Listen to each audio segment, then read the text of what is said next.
Good evening, folks. Welcome back to another stream. Here with me, Fluent Code in the UK, live on Twitch and, yes, still live on Twitch and YouTube. Welcome back. It's Saturday. I've spent all day in the sun, as you can probably tell by the lines all over my face, fixing my stupid truck. No, I'm not. It's not a stupid truck. It's actually served me fantastically over the last like 7 odd years that I've had it. It's been an absolutely fantastic motor, but it is now time for it to proceed to the big no, what am I talking about? It's not going to the big car graveyard in the sky. It's simply going on to another owner. But unfortunately, when you're trying to sell a car in the UK at the moment on something like Facebook Marketplace, it is absolutely dire. The number of people that give you stupid messages and stupid offers and what have you. But I'm ranting now, and I need to stop. I'm probably going to do a fairly short stream today because I am just absolutely pooped. So we will try and get some of the models that we've got on the table here finished. Now, I'm not terribly happy with this brown wolf. I don't know why. I think it's just the fact that they don't blend very well.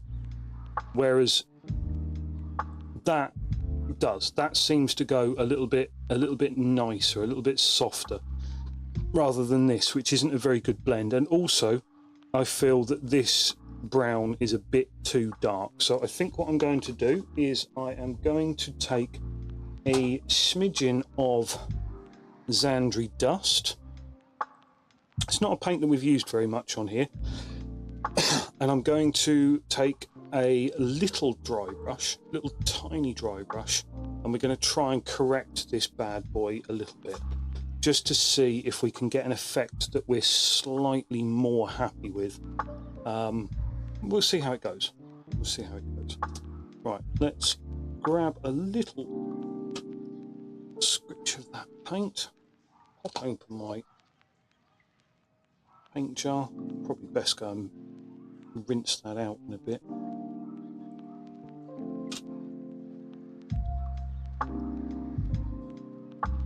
Get plenty on the brush.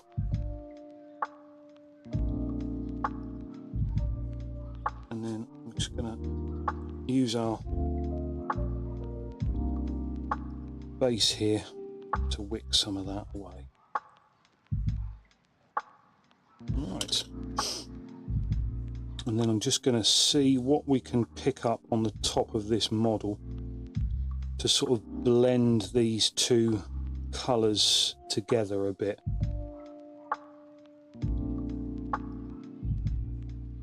Instantly, I like that a bit better.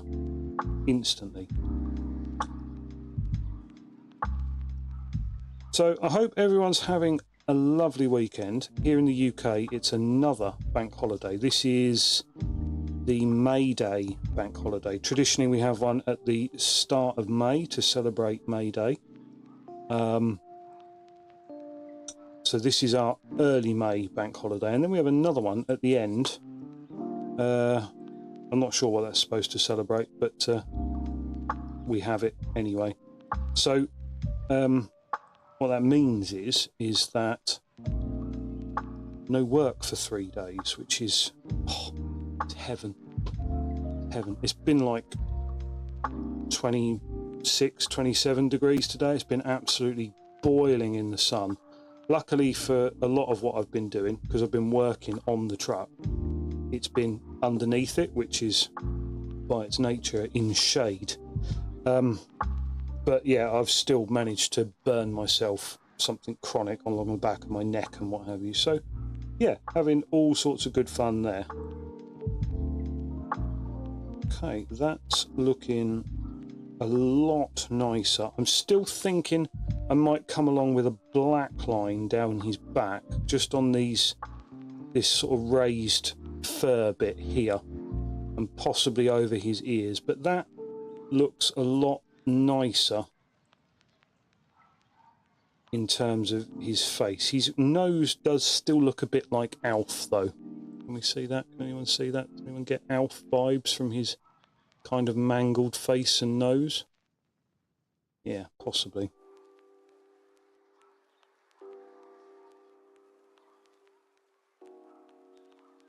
Yeah, so I hope everyone else is having a lovely bank holiday weekend, or whatever the equivalent in your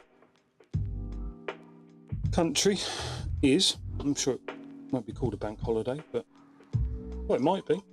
I mean, that's kind of what it is. It's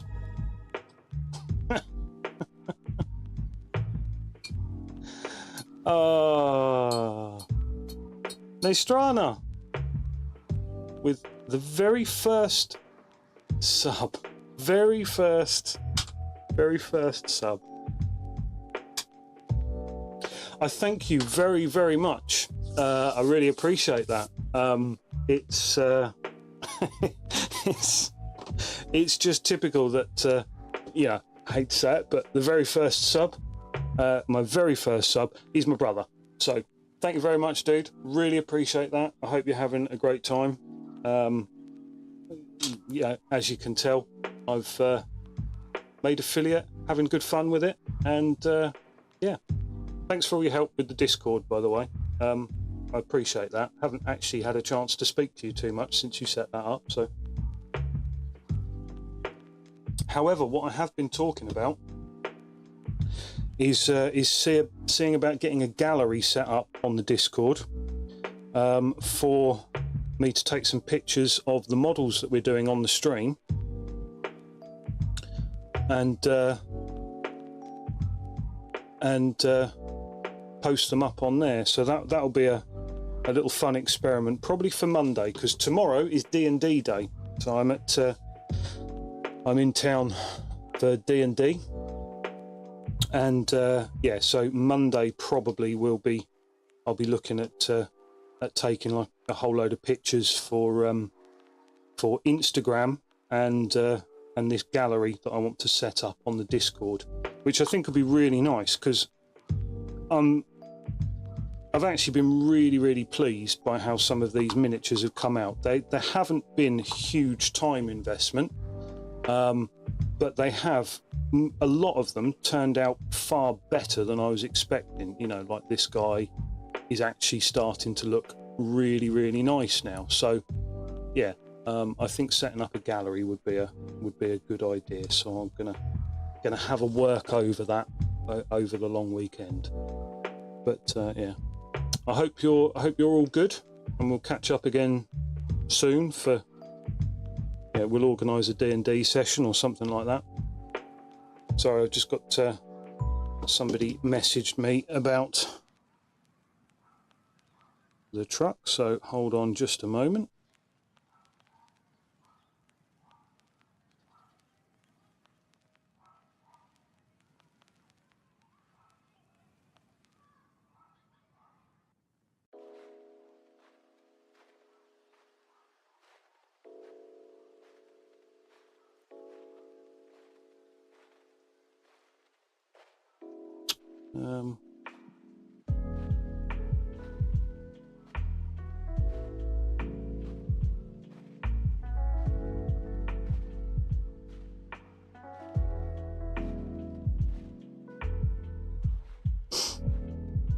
Go. Sorry about that. Got again another lot of wonderful messages from people about, oh, you know, would you like to knock half the price off of what you've listed it for? Why, yes, I'd love to do that. Absolutely love to do that.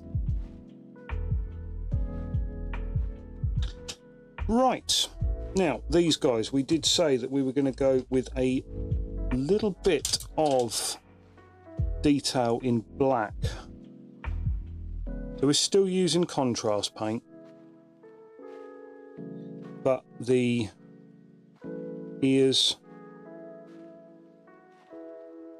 the main area on the head, and I like when I do this to switch to a much smaller brush, because I'm not really doing it for the contrast effect. It is just for colouring now.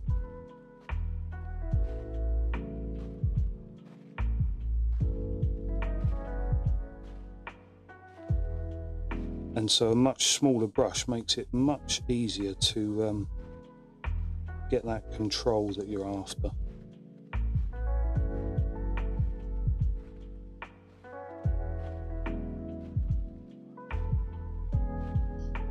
And then I'm just going to try and keep it mostly to this sort of mane, this sort of crest down his back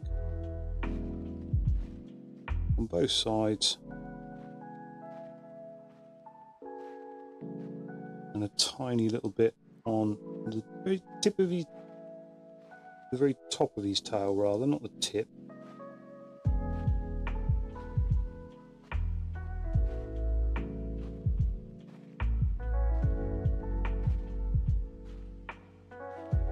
Go. And then I'll do that on all three of these, just to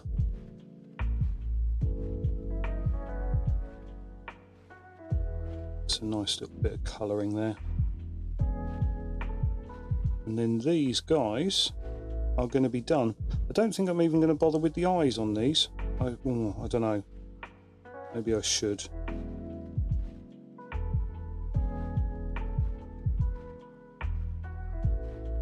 So yeah, D&D tomorrow. I'm going to take all of the painted miniatures with me, and then on Monday, when I get a chance, I'm going to set up my little light booth, which is basically just my standard Twitch station, my sort of standard broadcasting station, but with a sheet of white paper. You know, it's a high-tech affair, it really is. So basically I will put a sheet of white paper up to backdrop the photos, and go with it. Do you know what, on this one I think I might just do the very tip of his tail in a black, just the tip.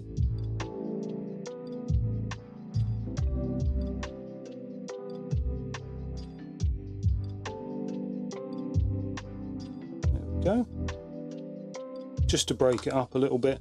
And then, like I say, we do like to have one different in each threesome, and this guy is going to have just the very tips of his mane. Done.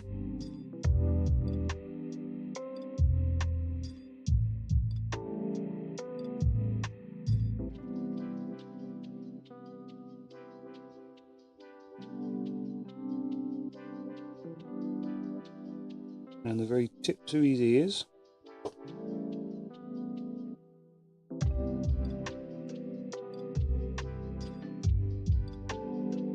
Just to break up the brown a little bit. I don't want it to be too overpoweringly brown. So we're just going to do his ears.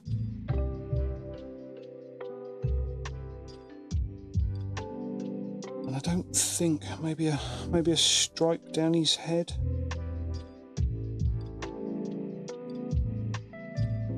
Almost sort of markings type effect.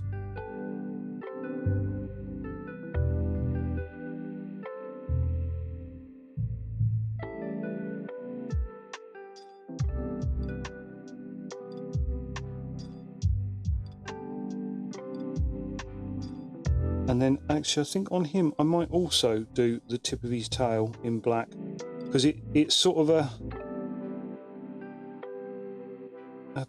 very different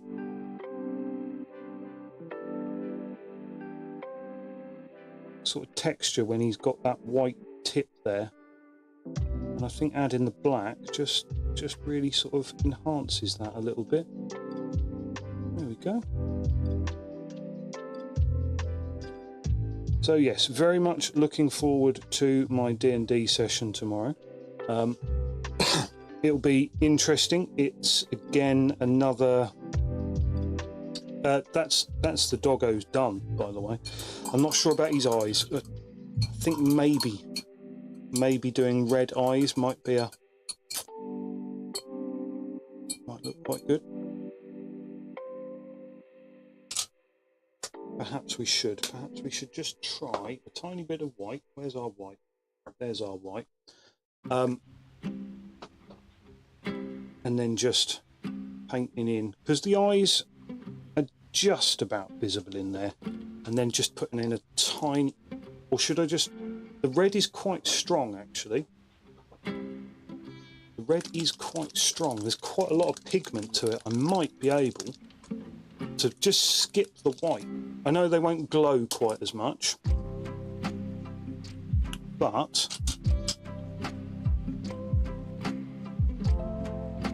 we can just pop that in there with the tiniest little brush. I'm going to do this, and then I do have a message to answer. You can tell that I've been working on the truck by how disgusting my fingernails are. I do apologise, folks. It's been... a lot of that is actually spray paint. And it will not come out no matter how much you scrub and scrub and scrub. They're quite evil looking eyes, aren't they? Quite evil looking eyes, and I have just remembered I'm going to need to paint the teeth in. And then I suppose before I take pictures of all of these, before I take pictures of everything, I'm actually going to need to base some of them. Now, you guys so far haven't seen a based model.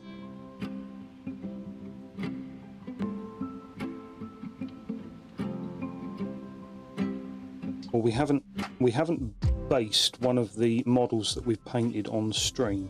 So I probably won't do it on stream still, because I think it's probably an incredibly boring thing to watch somebody paint things black.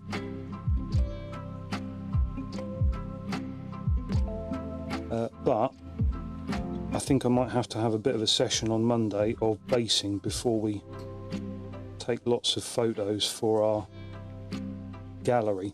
There we go. That's the eyes done in red on all of them. They look quite sweet actually. Quite happy with that. And then I'm just going to highlight the teeth, and then those guys will be done. If you will just excuse me, I think I've actually had a sensible offer. Let me have a look.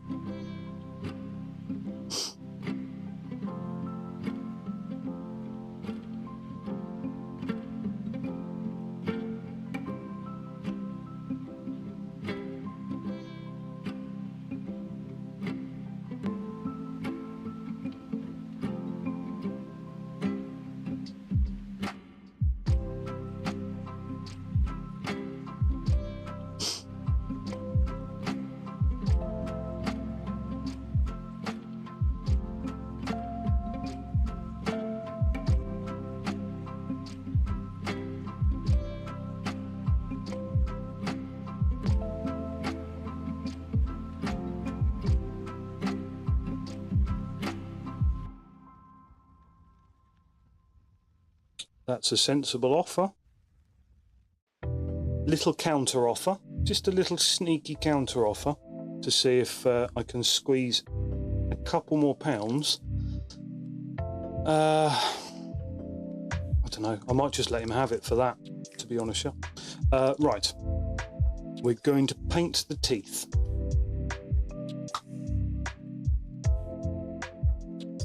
I do quite like this white actually.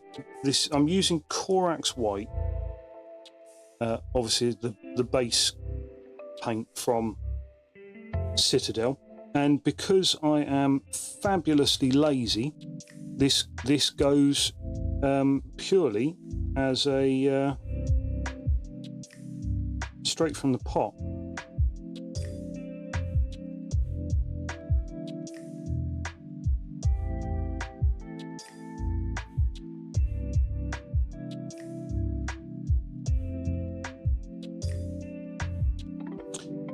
would kind of be the perfect weekend if I managed to sell it.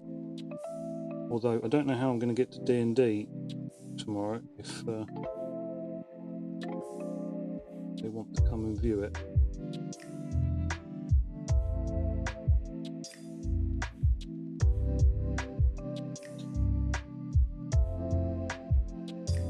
Oh, first world problems, eh?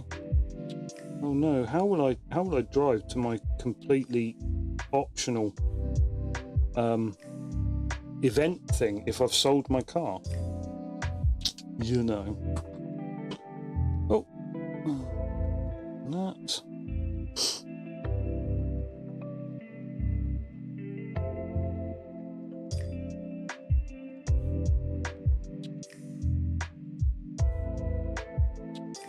Oh, we had somebody trying to spam. Haven't had one of those for a little while, and Seribot is doing its normal excellent job.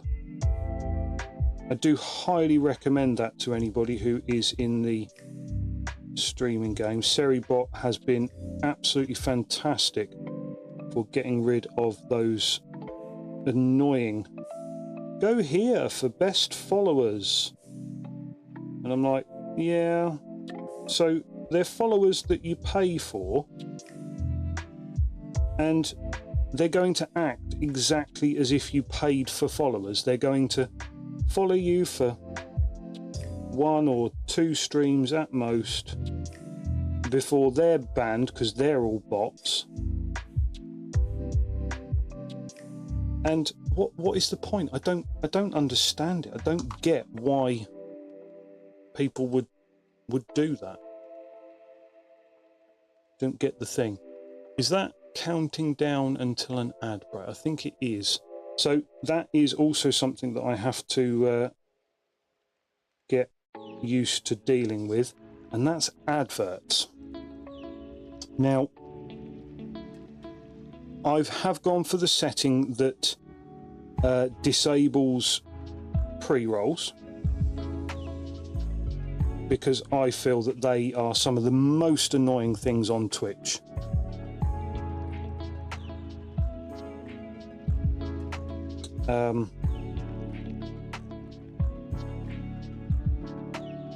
However, sorry, this is going to be a difficult session because I am still getting messages all the time about selling this stupid car. I'm not going to be able to concentrate too brilliantly. Yeah, I find pre-rolls to be one of the most annoying things on Twitch. You click through to watch somebody's stream because you see the thumbnail and you think, oh, that looks quite interesting actually, and then bam, you get hit with an advert. Now I understand that's, you know, that's how adverts work. They catch you when you're least likely to skip away from them, but unfortunately, I also find it's really annoying for somebody who's new to the stream and wants to get an idea of it, and you get there and bam, there's a pre-roll advert that you've got to watch. And some of them are quite short, and some of them are like 45 seconds, and you're like, no thanks. I don't know whether they've changed the 45-second ones or what have you.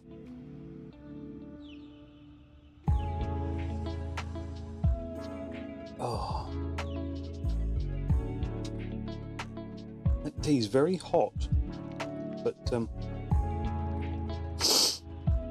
sorry, let me just again answer this one.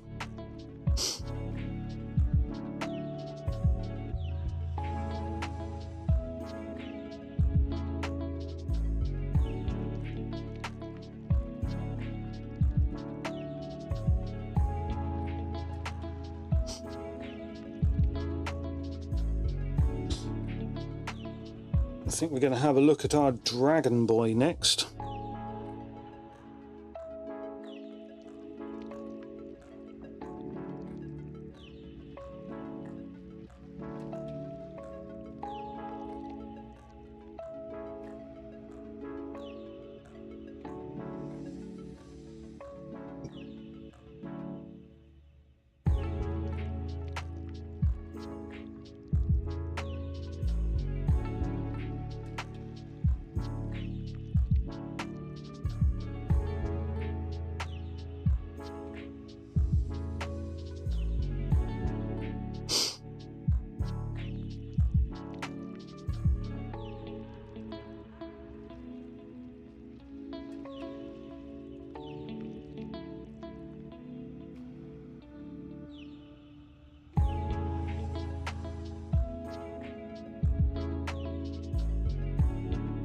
Right, there we go. That's another message sent. This guy does sound like he could be a legitimate buyer, which is really, really good, because that gets it out of the way.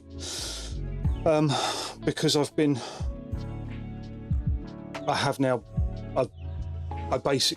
took the Range Rover to work the other day. The guy who's selling it, I know him sort of personally, and he said, "Oh, do you want to drive it for the day?" And I drove it to work, and there's a set of potholes on my way to work that I normally have to specifically take a certain line in the road to avoid them. And with my truck with big tyres on it, and it has got a very hard suspension because it is designed for sort of off-roading and what have you. It's a real bone shaker if you hit those potholes. And I thought, as a little experiment in the Range Rover, I thought I'll just run over one of them. Did not feel a thing. It literally, it just glided over it like nobody's business. So I was sold there and then, because I suddenly went, oh, my back is going to thank me for that. So yeah. Right. I think we're done. And to be honest, the teeth, the eyes, and that little bit of black, and the bit of dry brushing that we did on that has sold me on that Chief Wolf. I am loving him. He is a lot better than where we were when we started the stream, so I'm really pleased with that. And the other two are just good old boy wolves to throw around against some of my enemies. Oh, there we go. My enemies. My players. Throw these against my players. They're not my enemies, I promise. Right, I'm going to pop those to one side. And we're going to have a look at our Draco leash again. Now, what I did last time was I painted the Plague Bearer flesh on these wing membranes. Now, I'm not actually that happy with them. I do wonder. I'll tell you what I'm going to do. Before I paint the other one, I suppose then if I come up with a different recipe and I haven't done the Plague Bearer flesh, it's going to look different, isn't it? So I probably should just suck it up and paint the Plague Bearer flesh. Yeah, in fact, I think that's what I'm going to do.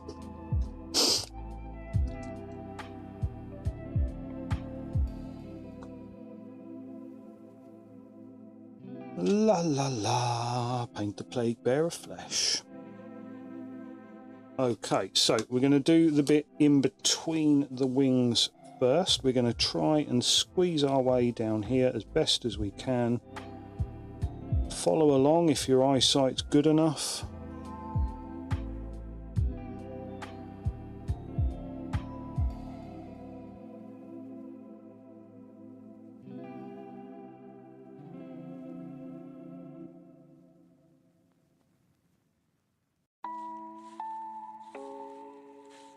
So our campaign in Waterdeep at the moment has us... hold on. Now, I think this... Oh, AWOL Trooper. Yes, it is actually. This is, as per most of my D&D minis, this is the Draco leash from the Ravenloft board game. I'm surprised because not an awful lot of my viewers actually know where these miniatures come from, but all of them that I paint so far, apart from one, the only one that hasn't come from a board game is this Reaper miniature that I've painted on stream, but everything else that I've actually put to... No, sorry, I tell a lie, I painted some Reaper mouselings as well. But all of these guys are from the D&D board games, because I find them a fantastic source of really durable minis. And I often find that the people that I'm playing D&D with are a little bit less careful with the minis than possibly some of, you know, if I was playing with Warhammer nerds, they might be inclined to take care of them, whereas these horrible PVC miniatures, which they are pretty junky,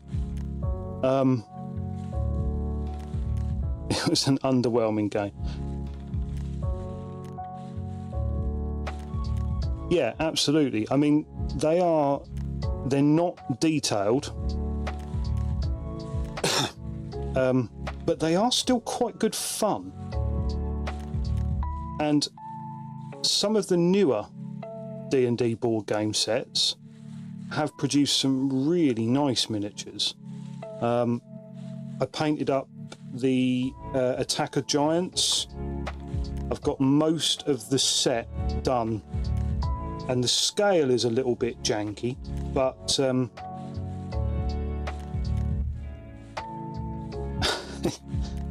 it's like you're reading my mind, dude. Using them as a source of minis is just great. I was picking these up for I don't know where you're based, but over here for like £30 a set, off of places like Facebook Marketplace and eBay, which for the number of miniatures that you get in most of these games is just unbelievable. You literally couldn't, you know, probably print that many miniatures for the price that you pay for them. So yeah, I've made it my mission to get all of them if I can.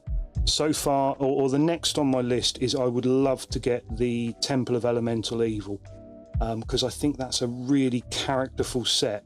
The miniatures, some of them are okay. They're not amazing, but they're good characterful miniatures, and you get loads of them. There's loads of cultists and elementals and things like that. So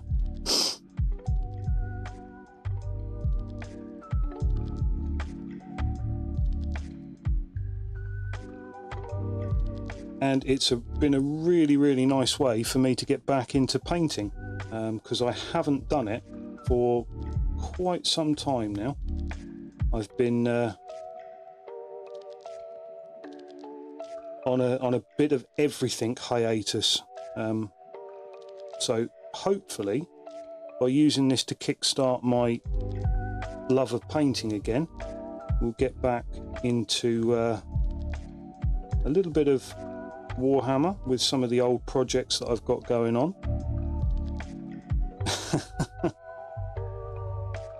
Thank you, man, I appreciate that. And yeah, I've got Warhammer, I've got some Infinity that I'd really like to get on, and I'd actually like to get a few more sort of slightly higher quality D&D miniatures, perhaps some of the Nolzur's stuff. Which have I painted any of that? I've got a few pieces, but I haven't painted any of them yet. Or perhaps even get my 3D printer out and get it set up in the shed so that I don't poison the family with the fumes of resin, and get going on printing again.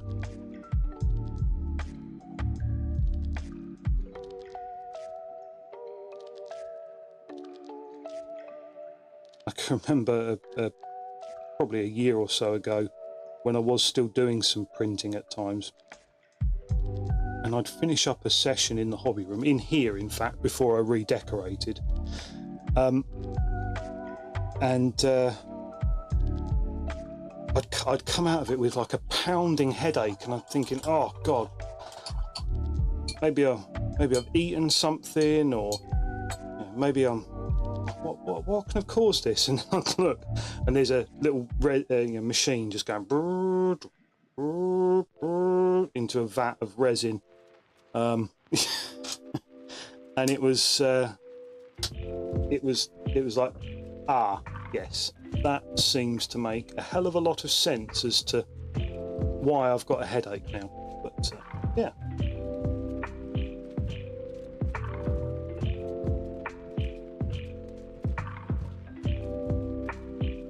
Right. So we're going to pop our Draco leash to one side for a moment, and then we're going to hit a real classic. We started this guy off in the last session, and it's not an awful lot required to finish him off.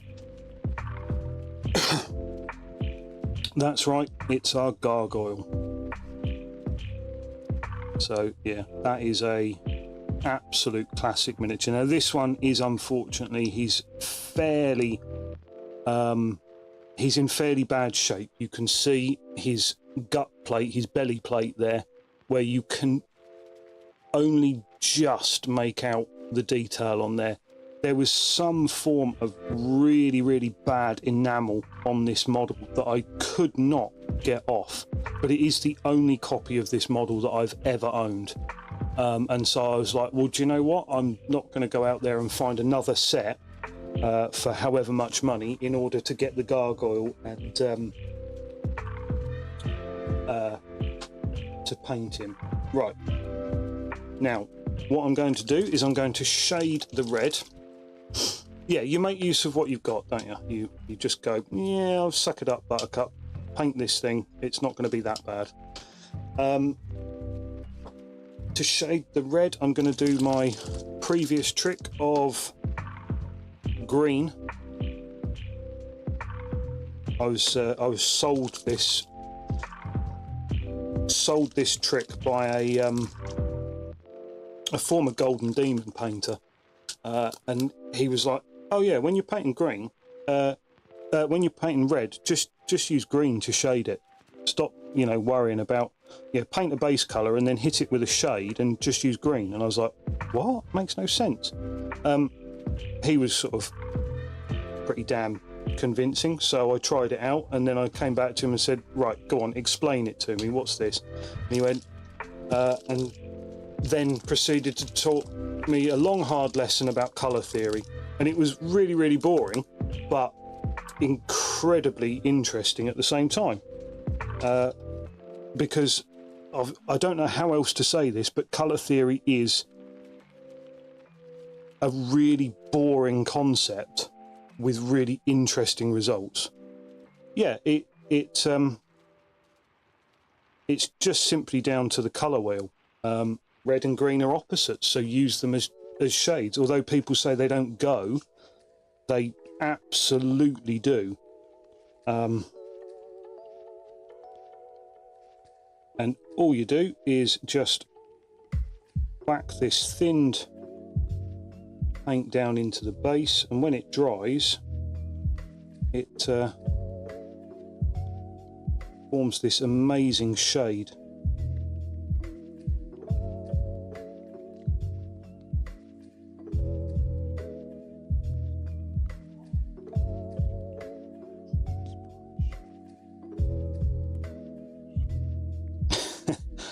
I have seen that. I've yet to try it myself. I'm like, in fact, I was watching a reel or something just before I went live, and it was somebody had sprayed this tank, and they proceeded to sort of doodle, and I thought they were painting like a Slaneshi tank or something, and I was like, that what you're doing makes no sense. And then suddenly it was like, oh, you're painting yellow, okay.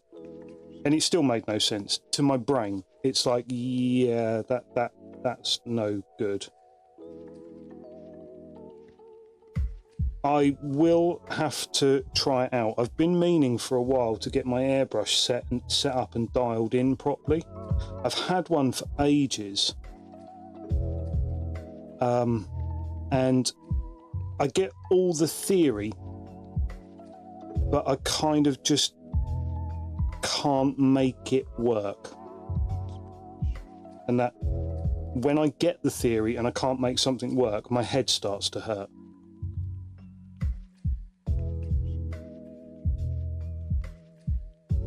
So I'm gonna have a bit of a practice over the next few weeks and see if we can get some of our techniques down in order to progress our skills a little bit and level ourselves up as well as the channel, sort of thing. So, you know, develop everything together.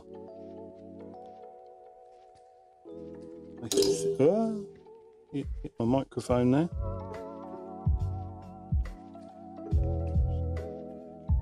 Yeah, there's a very... It's surprising, for such a huge community, we often seem to develop things almost in secret, you know. As a method of ease, I tend to use, a lot of people call it slap chop or however you want to describe it. I'm loath to use that name on the channel because often when I do use it, that's when people switch off and go somewhere else, which I can't blame them because it's a horrible name for a technique that's been around for centuries. You know, this was used years and years ago.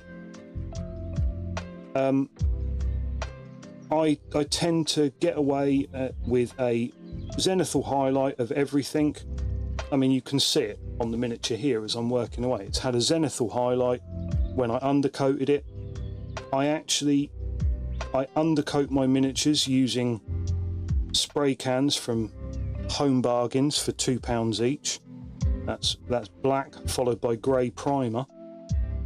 I'm very keen on doing a sort of, the hobby doesn't need to be quite as expensive as everyone makes out, sort of thing.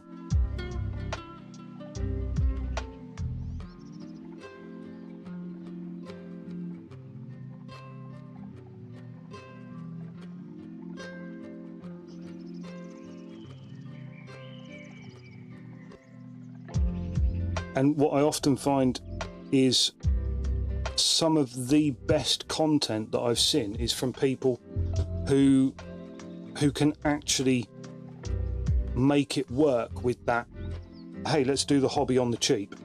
You know, it doesn't need to be this fantastic... The miniatures are always going to be really, really expensive. It doesn't matter what you do, even going about it the method like this, the miniatures are all of the cost. You can't get away from that. It's not going to be a thing that you can get away from. So save money elsewhere. I use contrast paints because I actually really like the effect that they give for the ease of use. And I'm not going to... yeah, I've suffered a little bit of this camera with the red balance, but that's actually a little bit lighter than what it's actually showing on the model in front of me.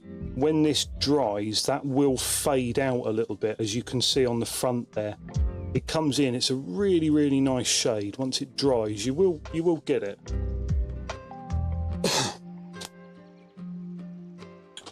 Right, we're going to pop him to one side for now again.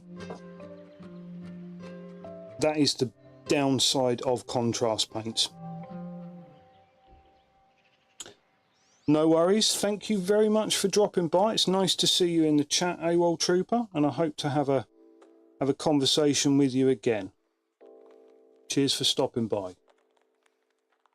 Right, now what we're going to do here is we are going to apply some red to that rather lovely purple that we've got going on. Cheers, man. I'll see you around. That purple, it looks to me quite...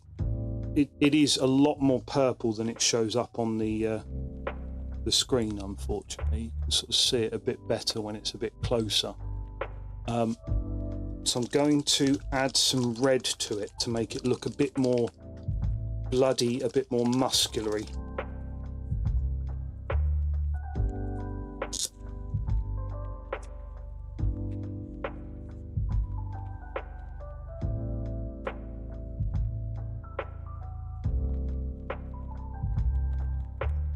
Just clean the end of this ferrule of this brush a little bit, because this is doing me quite well as a brush, this one at the moment. I've had it going for, well, essentially since we started streaming. I'd like to try and keep it going for as long as possible because it's quite a nice brush. It works even right down to very, very small details, which is quite unusual for a lot of brushes now. Let's see if we can add some gore into this. By sort of in the recesses, I want it to come up more red than the current purple. It will still be quite dark because obviously I'm not going to be able to lighten the purple with the red, but it just means that in those recesses it should look a bit bloody and a bit gory. I might even go and paint a little bit of that up onto the bone. You see what I mean? Just sort of dot it around. One of the reasons that I like using contrast is when you get to the point where you're not actually using it for its contrast effect, it just becomes a really thin, controllable, manageable paint with super high pigments. And that's one of the reasons that I like it so much. I just think it's a fantastically useful paint for more than contrast trickery.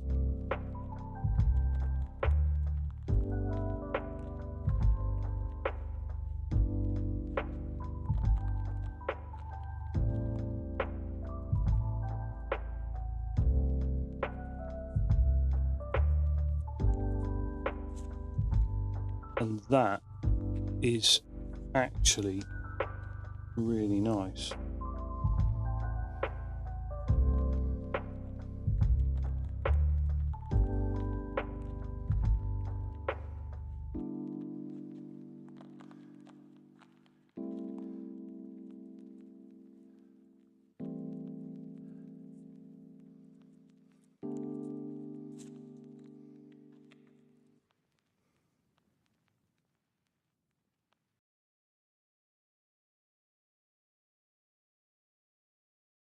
There we go, right.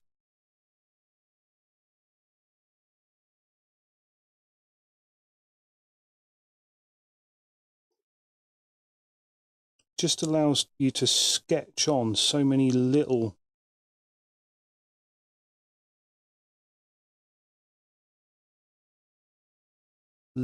details and specks with just the tiniest amounts of paint. Really lovely little effect. Why is that gone quiet? What's happening in the background? Where's the music? I love that when you see so I use YouTube for my sounds.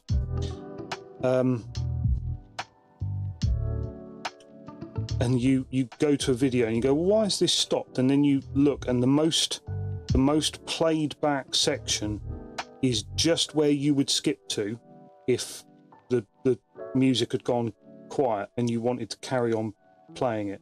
And that's exactly what I had there. So clearly other people find an unsettling quiet bit in that part of the track as well.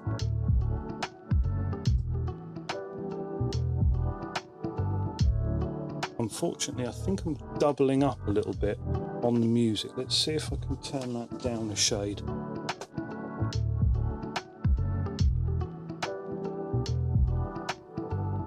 Hopefully that should drown that out a little bit now.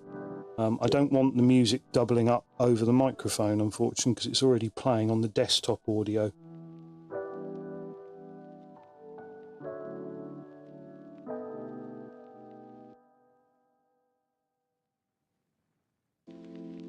See, so this paint just allows me to create the idea of blood around these sinews and bits that are left over.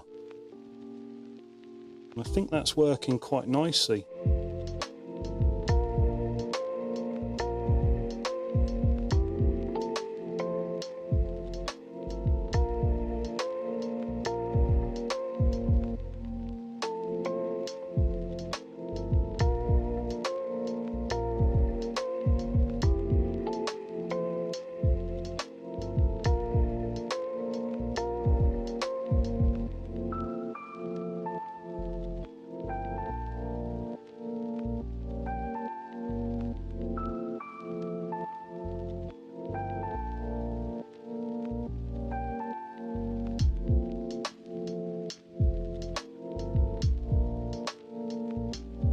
So I'm very enthusiastic about getting the gallery set up on the Discord, where I can post up some of the miniatures that we've been working on. But I would also welcome anybody else to post miniatures in there as well. Because that is kind of what I am looking to achieve with the channel, is to eventually, where we have a bit of a community sort of thing going on,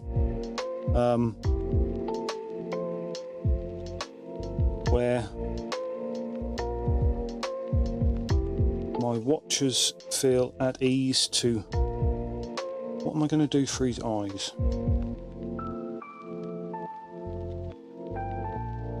I think we're going to want, and I've got a plan about his eyes. I will reveal it in due time, in due course. We will reveal what we're going to do with the eyes.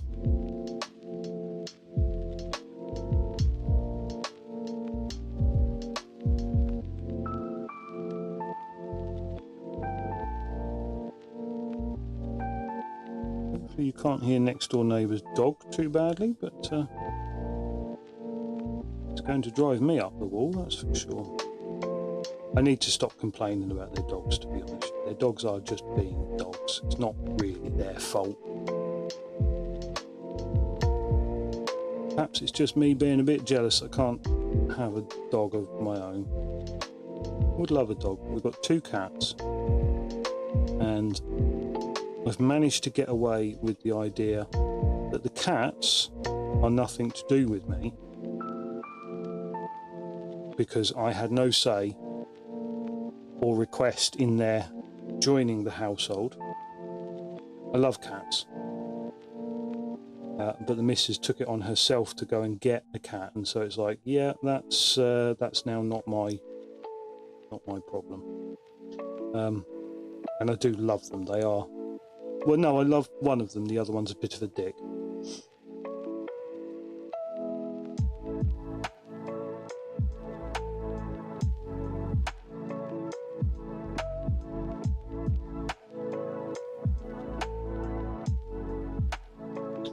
Right, there we go. So that is the red, looking nice. Now, what I am thinking,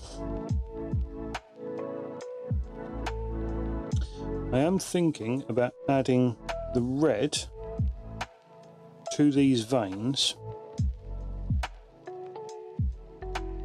and then coating the whole thing with the white, like we did on the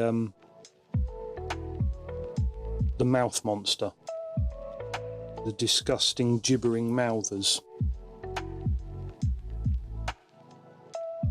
So let's just very carefully try this.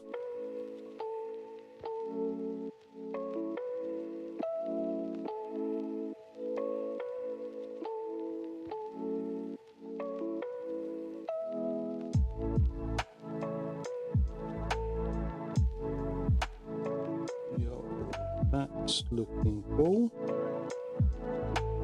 Just got to keep it very, very sketchy, very, very subtle, just as we paint into the bottom of these little sculpted, I mean, sculpted is a strong word for what they are.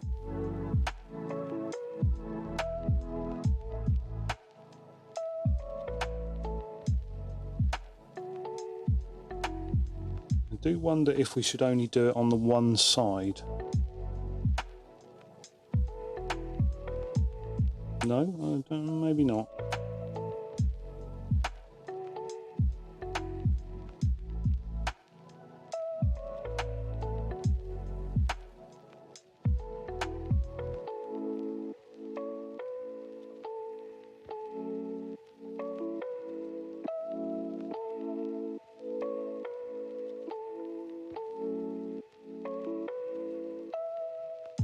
So I was talking to my boss the other day.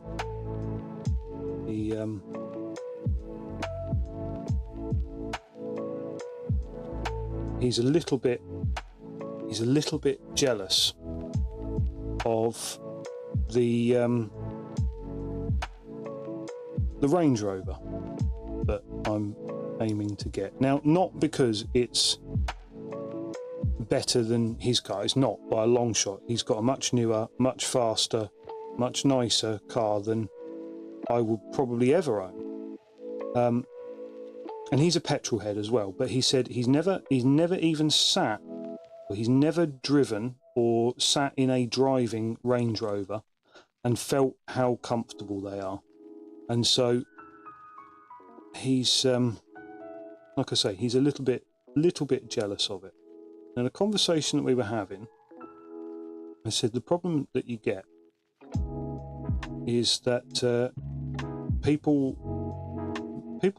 dislike you for simply having it, for sitting in it, for owning it, for driving it around, even though it's actually not that uneconomical. You get reasonable mileage out of it. On a long journey you can get 30 plus, which I've had cars which do less than that. In fact, the car that I've currently got does a hell of a lot less than that. The car that I've currently got will probably do about 18 miles to the gallon, which is kind of shit. One of the reasons that I want to get rid of it. But people dislike you for driving such a big and obnoxious, killing the planet kind of car. And I'm thinking, if more people were willing to drive a 17-year-old 4x4, the planet would probably be in a better state than it is with all these people driving around in brand new electric cars that require the truly devastating mining of lithium and what have you in Africa and Asia, and you know, all of the people that kills and the environment that it damages and what have you. But you know,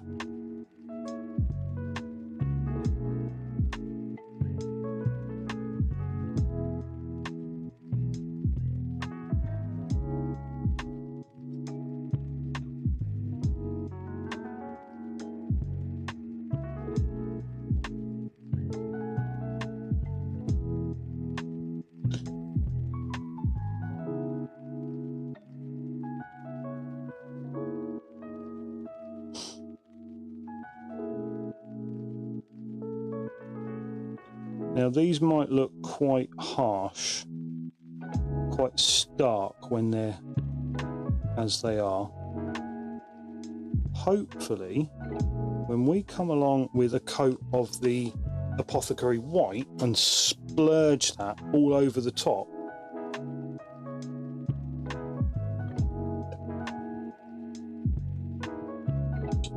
did you see how that wing was moving on the camera there as it retracts into its position? Because these are, again, like I say, these are these super durable miniatures.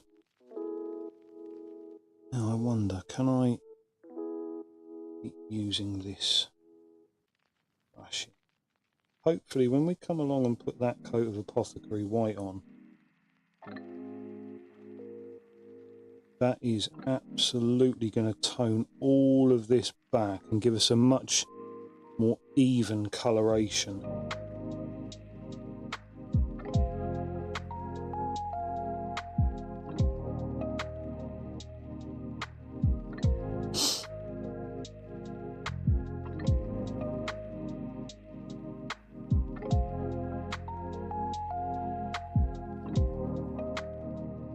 and if it doesn't, we'll chalk it up as a failure and move on. And we will throw this miniature in the bin. Oh, I didn't realise that I'd gone live, and I've got the door open. So the cat is now in here with me. Oh, crikey. All right, cat, what are you doing? What are you doing?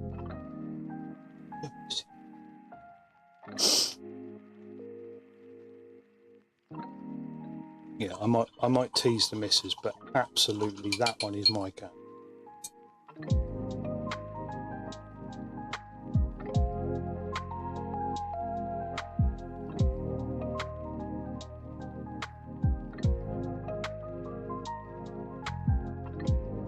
Right.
Oh, this is a bit of a squeeze. I don't want to put too much tension on these wings because I'm actually starting to damage the paint on the, we'll call it elbow joint further up the wing. So this is going to be very, very quick sketches at best. There we go. Get that done and get that out of the way and then continue on. Now these, surprisingly, because these are on the side where its head is pointing, so probably what you would consider the front or display side of the model, these veins are way better than the ones on the rest of the model. Hardly surprising at all, is it? They put more time and effort into the bits that would be seen. It's almost like we've discussed doing that ourselves. Those enemies and mobs and models that are going to feature infrequently at best.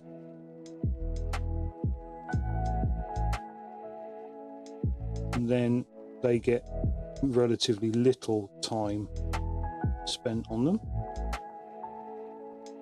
And the ones that are going to take your guys 10 sessions to conquer them or what have you, because they're the big bad evil guy like a Dracolish, they get a little bit more time and effort spent on them. However, the Dracolish is a bit of a quandary because it's actually quite a simple model, and I don't want to say that it's nearly done, but it's nearly done. It's such a simple model, you know. I could go along and highlight everything, but I'm just not feeling it, to be honest. I don't think it actually needs it. So I'm gonna do this like so. That's looking good enough to me. Good enough. Good enough. If it's good enough for you, it's good enough for me. We'll let that dry, we'll let that go off, and then we're going to hit that with a coat of Apothecary White. Now, it's the moment I love where we get out this and we create one of the sort of best artificial brasses that I've ever actually done. And this is Mithril Silver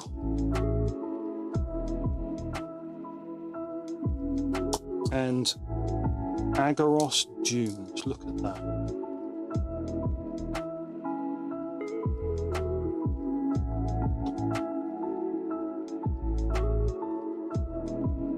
And then what we're going to do is paint it on where we think the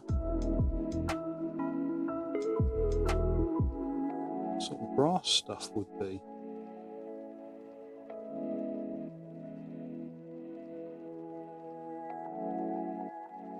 All around this armour.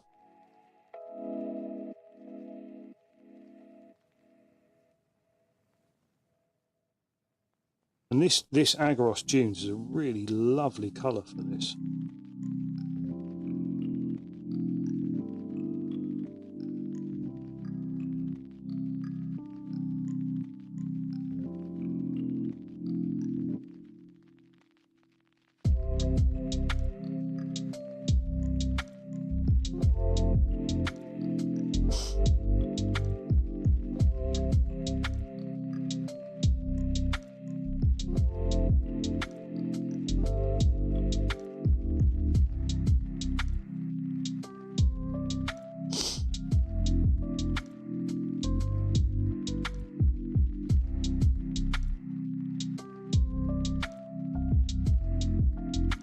Okay, now that's very, very simple on the armour there, but really, really effective.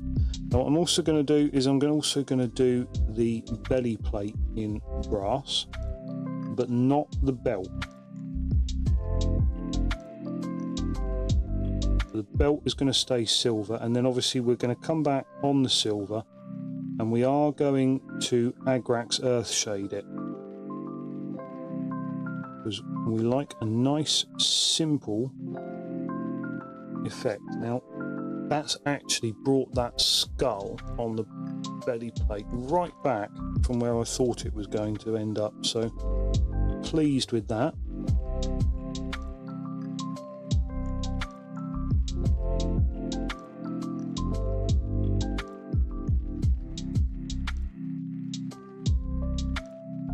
Red and brass just make such amazing colour combos, don't they?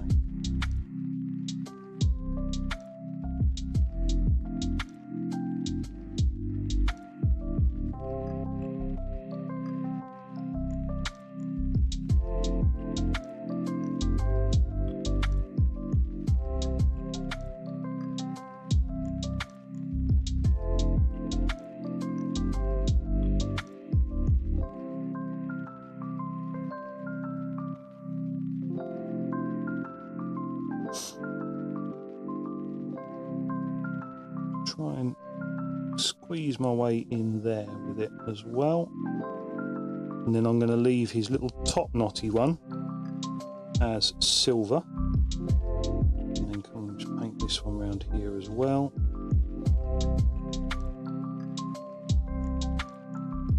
And get the same in the back here.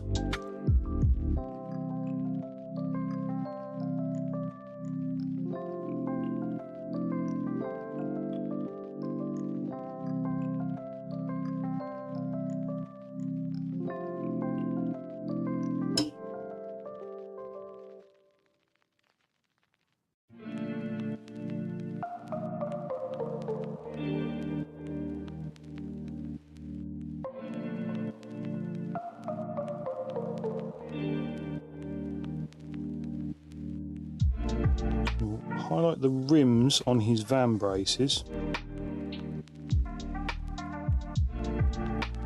but we'll leave the middle in silver.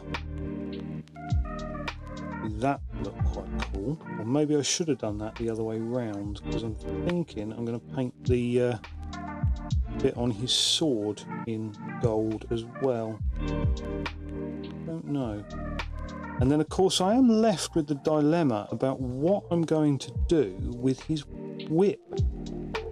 What do you do with the gargoyle's whip? Because he's not a bloodthirster.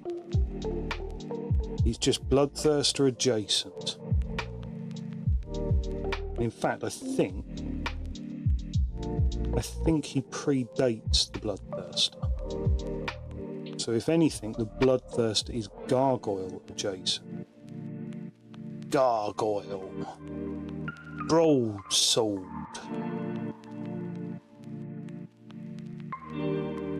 I might have to make that a sound emote. You know, a channel points redeem. Broadsword.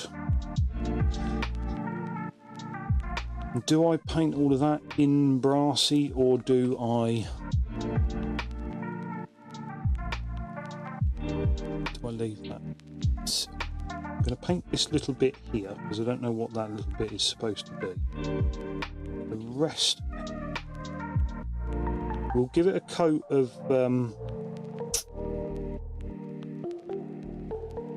what are we going to give it a coat of? Agrax. We'll give it a coat of Agrax.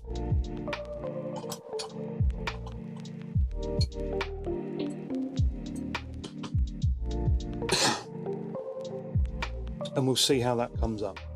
But I am confused as to what I'm going to do with his whip.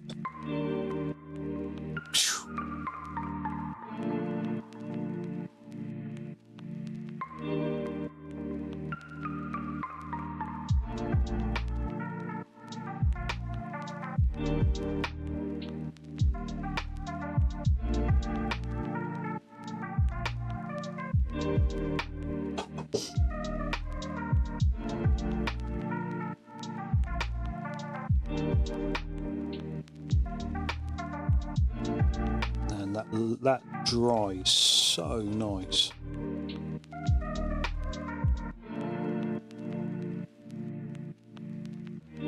I think those wings might actually have earned themselves a little bit of a highlight. Now this is an incredibly cheaty little highlight here.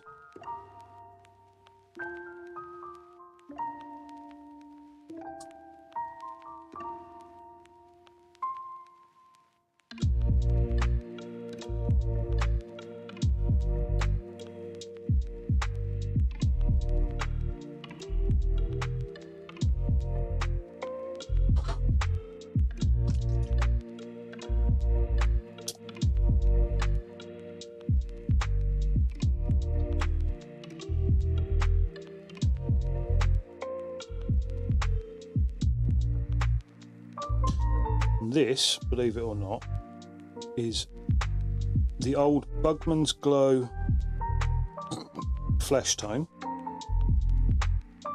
just mixed with Blood Angel's Red contrast, and it just creates a very, very subtle highlight that's already a highlight, but it hasn't had to add in yellows or whites. If you add white to red, it goes pink. If you add pink to red, it goes lighter red.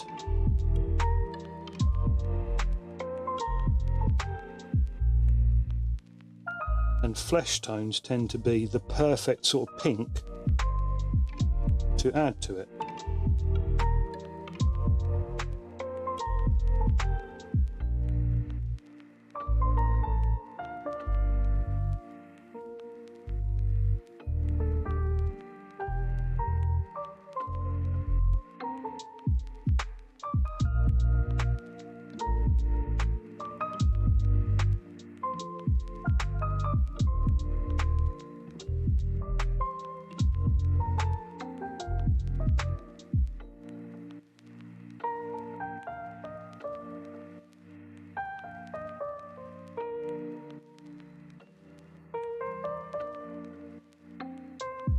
I love how there's sort of like a hidden pseudo skull effect on his knee.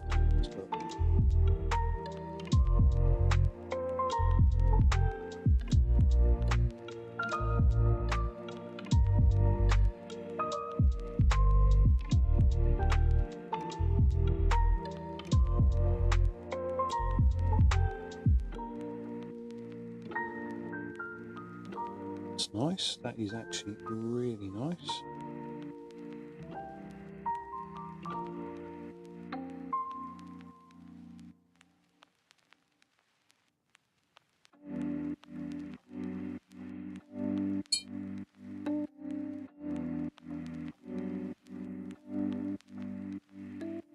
Going.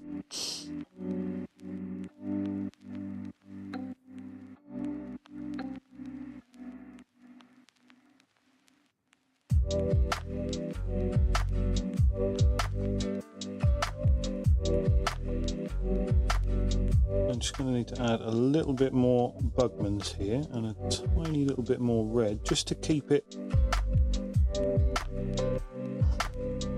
liquid enough to use. I do find that these things are drying off very, very quickly. I might need to actually invest in a wet palette.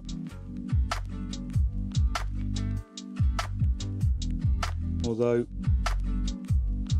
I did have somebody telling me this is, for those of you who know me or who are getting to know me, you will find this kind of unbelievable, but I did have somebody telling me that I was modern and ridiculous for one, using anything other than paper towel to dry my dry brush. I will talk about that in a moment. And two,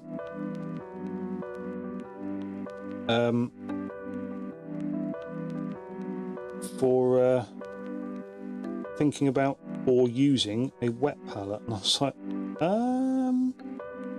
I mean, you know, I am very much of the school of thought that everything new is trash, everything old is amazing, but still I can acknowledge that there have been improvements in painting technology over the years, and that a wet palette may well be one of those things. You know, I'm not about to use the paintbrush toilet thing that they came up with. That's a bit silly, but you know, acknowledging that a wet palette might actually be a good idea, I don't feel that that's necessarily what grognards need to be finding offence with anymore. More there. And I do pretty much count myself as a grognard, to be perfectly honest with you.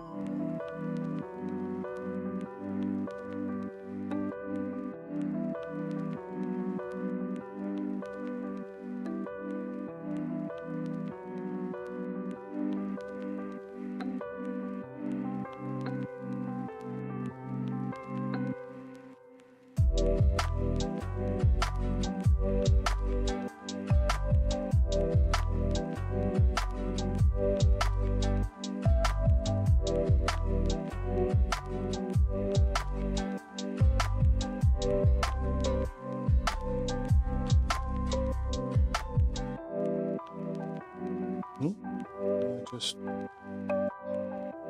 think I might have ballsed up a little bit there, but right now.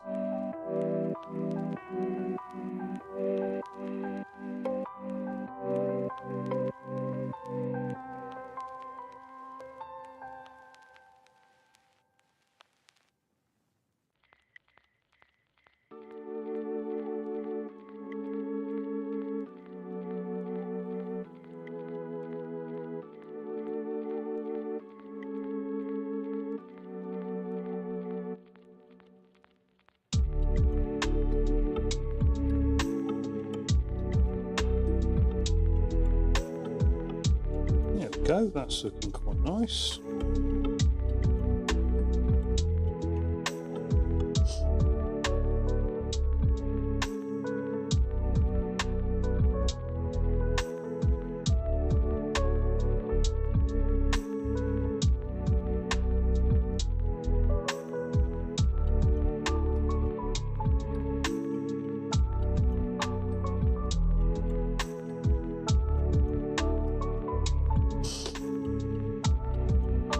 just keeping these nice and simple. I don't want to get too bogged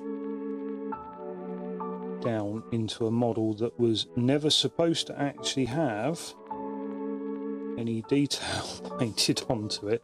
It was going to be a very, very, very basic miniature paint.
Right, last tiny little bit of this highlight do. I'm just going to flick a little bit around the back here.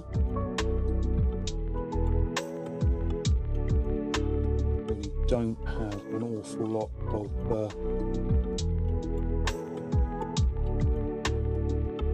option for what's happening back here, because the details are very, very sparse. So we'll just put a little bit of highlight on that. You can see some of that awful enamel material that's left. No matter what I use to strip it, it just will not go anywhere. So that's it's staying on the model. Honestly, I tried everything I could to get rid of that, and it just would not go. So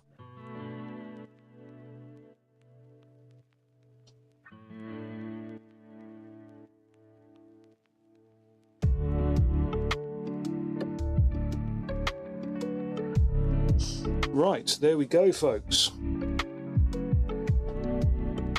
Rinse that brush out and you can have a look at him in a bit more chilling detail.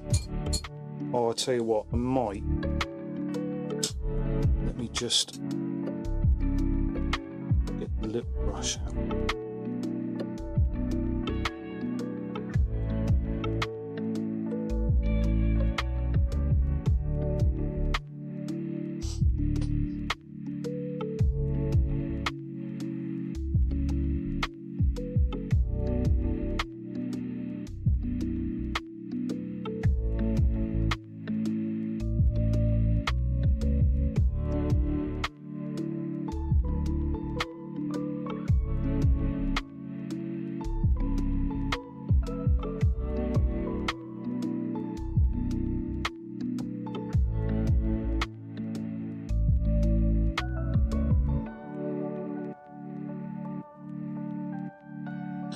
So again, this pink creates such nice subtle highlights to the red without making it orange,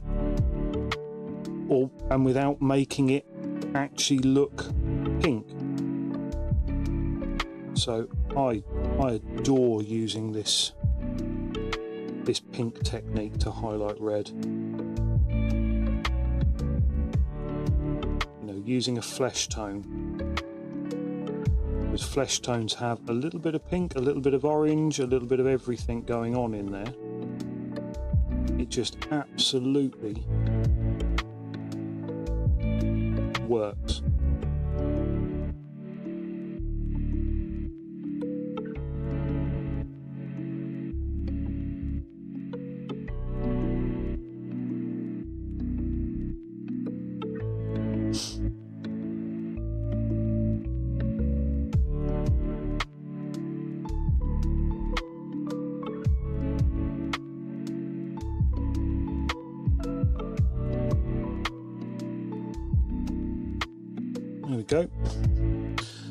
just that little bit extra there, I think makes that pop quite nicely. And you can see that little bit of extra detail with his skull knees now.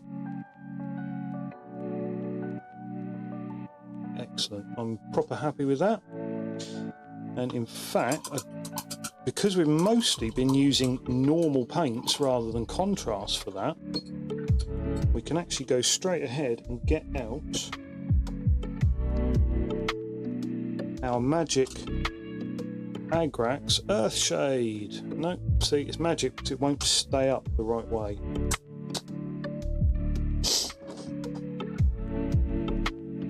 I've never really had much use for this until I picked some up the other day, and it was like, oh, now I see. Now I understand.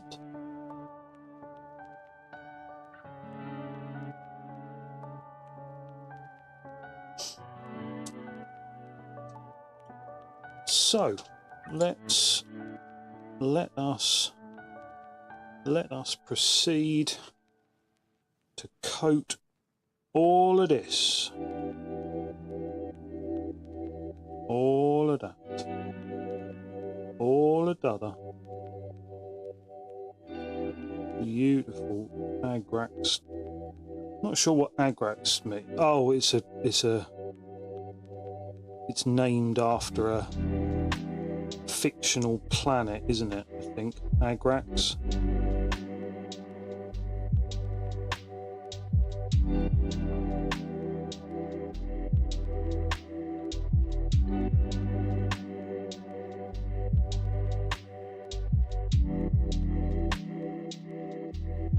So what we're going to end up with is a really, really dirty metal and a really, really dirty bronze, brass type stuff going on.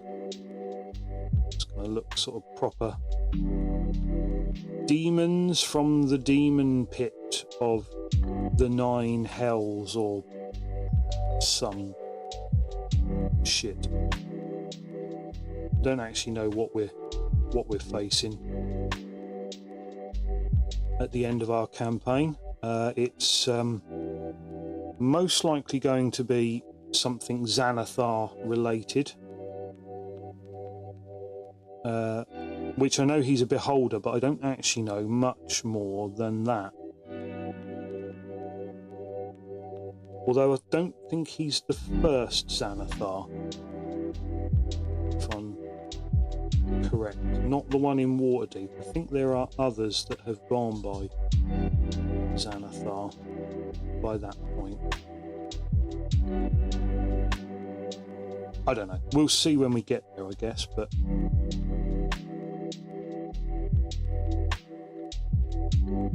I am quite enjoying the campaign at the moment, so no spoilers, please.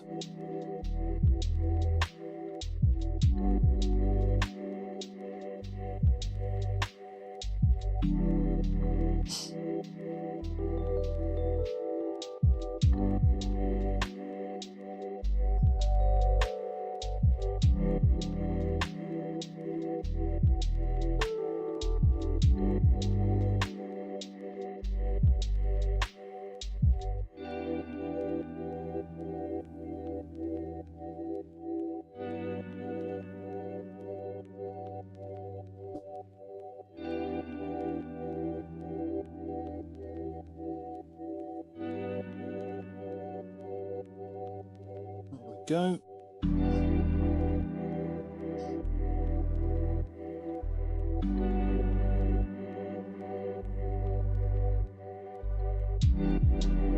So I don't know whether we're going for a more rusty steel look here, or whether we're trying to simulate the sort of bronze type effect. I don't rightly know.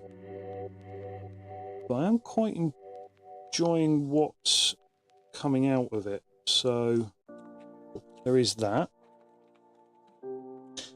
However, I am still left with the problem of what the fudge to do with his whip. What do I do with it?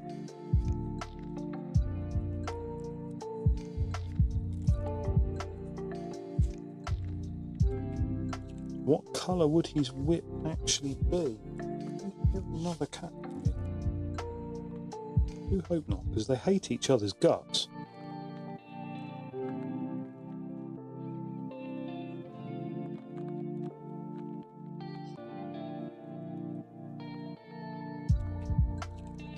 Now with this, I am going to try and keep the majority of the agraxing. Agraxing, is that a verb? To agrax.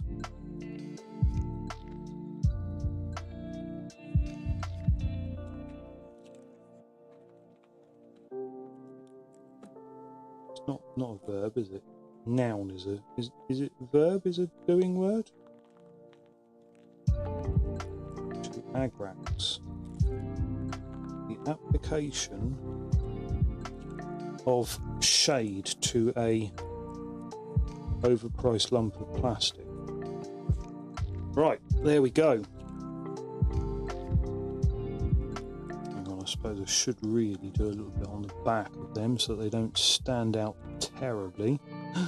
Don't get it everywhere, don't get it everywhere.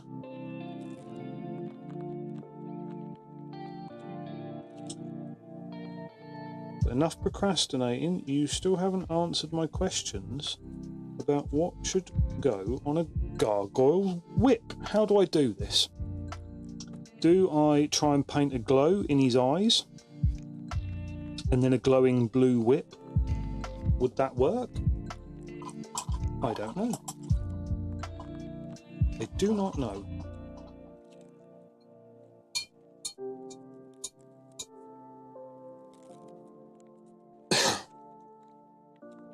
But he is looking rather beastly. Quite enjoying that. In fact, let me just I don't do this often. Let me just see if I can. Properties. Mostly because this is an absolute ball ache to do. But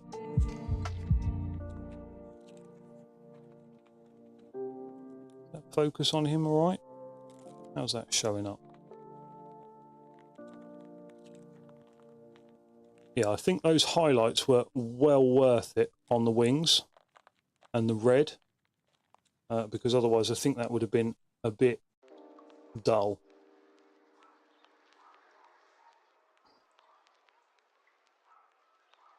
There we go. Right.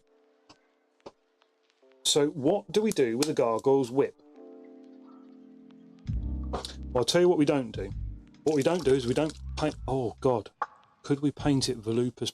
No, it's going to look too much like a sort of flippy, floppy hentai thing if I do that. So, no, that's not what's happening. What we do is, because this is actually now my favourite technique for monster mouths, believe it or not, which is making sure that we get a little bit of gum in there. Because you need a bit of gum in a monster mouth.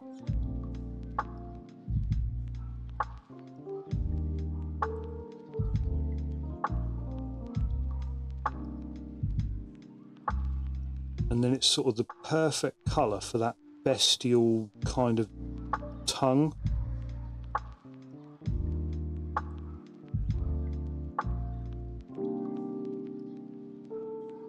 And then when you highlight the teeth, it just leaves a little bit of gum. I do love that colour. That colour for mouths is perfect.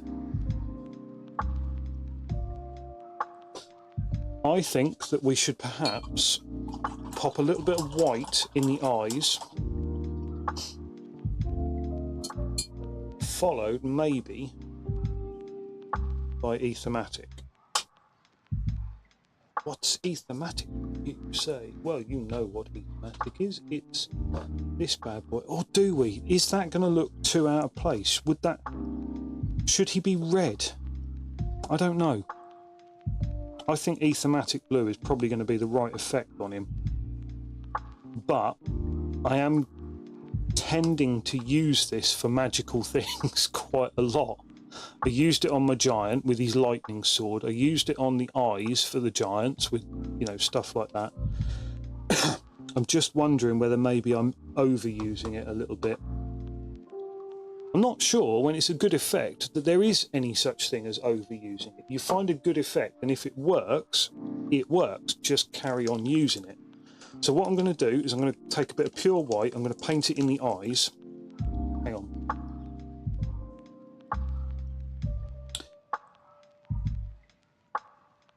Yeah, that works. Sort of. Yeah, we'll do that. Now, I do have a slight problem with this model in that there aren't actually any eyes to paint because the detail has been so lost over the years. And as I say, I could not remove it. So we are just going to have to make our own little bit of eye in there somewhere.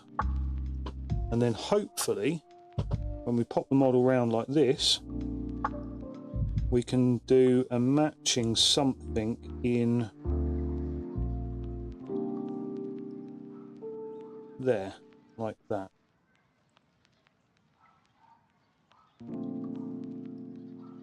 Yeah, that's close enough for cricket. That works. Right, now what we're also going to do is tidy. Say tidy, we're going to highlight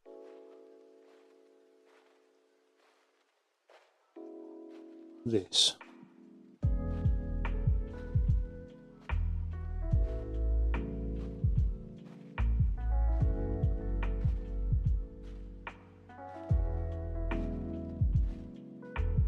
I'm doing this so that when we paint the Aethermatic on, there are some areas which sort of glow a bit more with it. What I have found really nice about this Corax is that it's not actually, as far as I can tell, it's not actually pure white. It's got a sort of grey tint to it.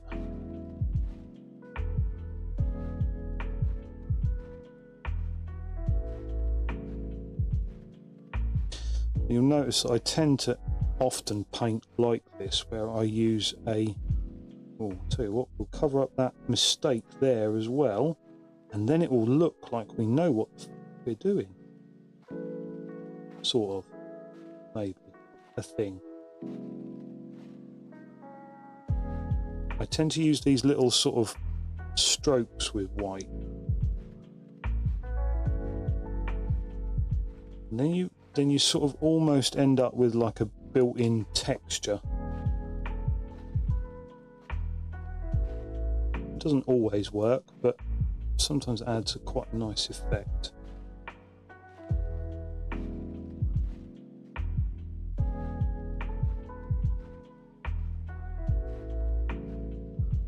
Right, don't want to go too mad on it. Just so that there's some nice colour that we can hit with that Aethermatic.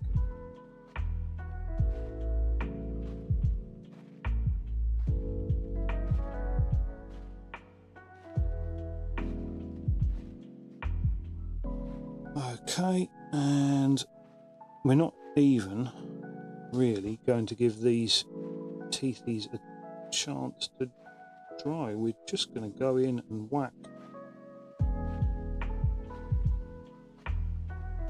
white on them straight away, because why not?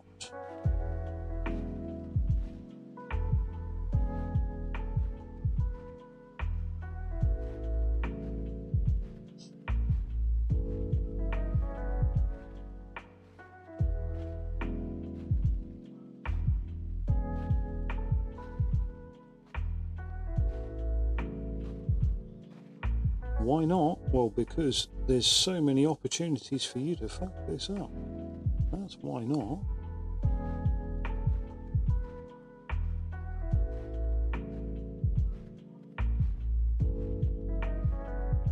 thankfully, I think we're going to get away with it this time.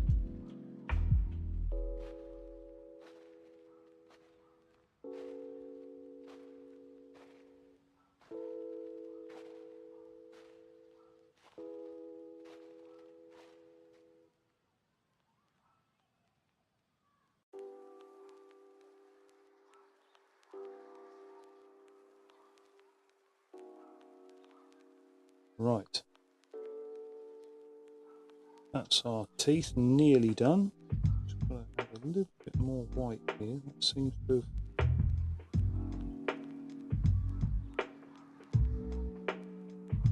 Okay.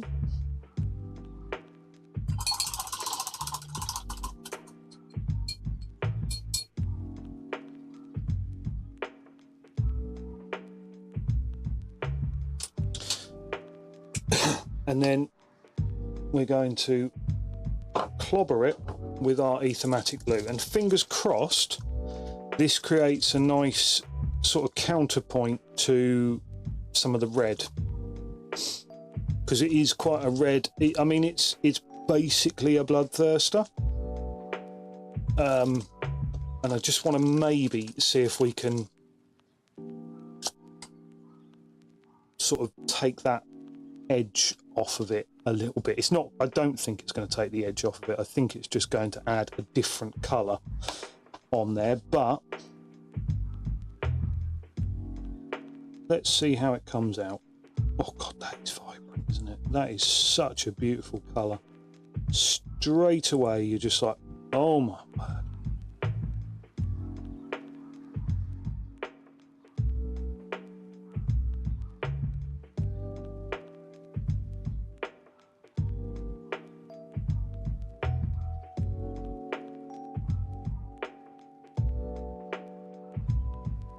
Hopefully you can actually see the bit where we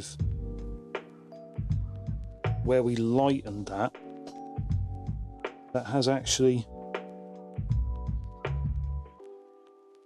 come up slightly lighter than the surrounding areas.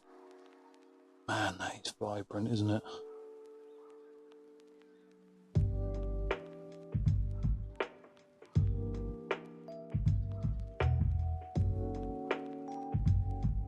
Oh.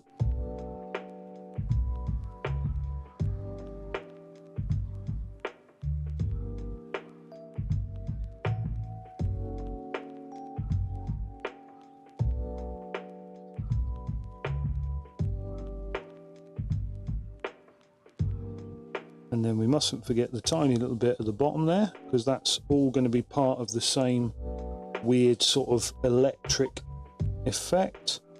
And then finally, last but not least, a little tiny bit in his weird, creepy eyes.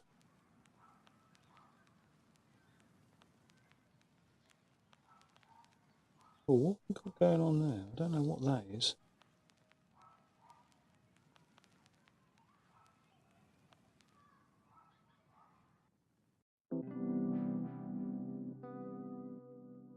Right, we'll let that dry. And fingers crossed, apart from maybe a little bit of silver to highlight, that is a wrap. And finally, our gargoyle has a paint job that he's been waiting. Oh God, when did Hero Quest released? Wow, I can't remember when. Let me find out. I'm gonna have to find that one out now. When did Hero Quest release? Let's pop him to one side, because I am planning that same eye effect is going to happen on the Dracolich. So hopefully I'm not overplaying it. Let me just have a look.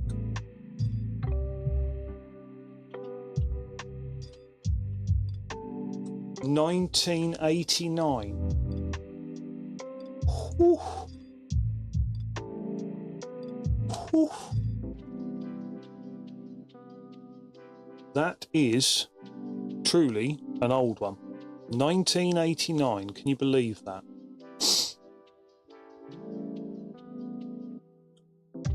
Wow.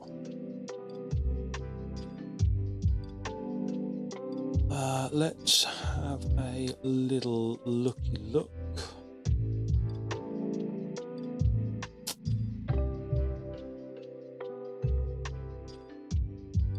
Guys, I am just going to need to go and grab a drink. I do need something to keep me hydrated. So I am going to play a quick ad break while I do it. Now, this is the first time I've done this, so fingers crossed it works. I do hope it doesn't put too many of you off, and I will be back in just a moment.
Well, apologies for the break there, folks.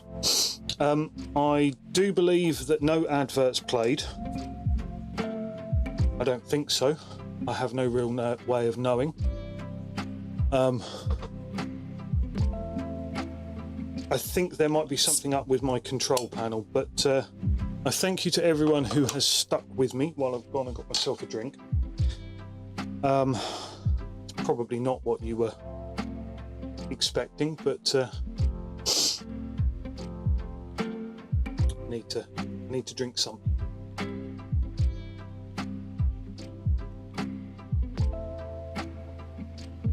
Oh, I was starting to run out of puff after the fairly extended, just constantly sort of talking. It's a bit weird. I'm not used to it. I think it's a thing that kind of goes hand in hand with the streaming. And sometimes it's easy to do, sometimes it's not. Sometimes there's certain things that you're doing and you end up thinking, oh God, I haven't actually said a word for minutes now. I must be such a boring thing to watch, or I don't know. It's a bit weird. Often you find yourself just uttering stream of consciousness nonsense that you're sort of thinking, oh God, I must just sound like an absolute plum with this. But right, so this is a plan that I have no idea is going to work on this model. I did try something very similar to this on my gibbering mouther the other week, and I actually really liked the effect. But whether or not it's going to work on a dragon's wing, I do not know. So bear with me while we find the hell out.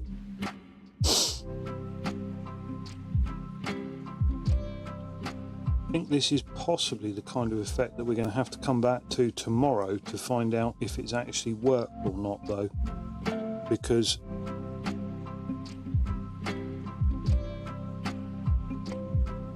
it does take a little while to dry this white. In fact, I think it's probably one of the longest drying of the contrast paints. Run that right up into the corner. What I'm hoping for is this will reinforce the idea of a sort of membranous, a sort of translucent kind of wing membrane. What's another word for it? A diaphanous kind of wing. This sort of barely there translucent type effect.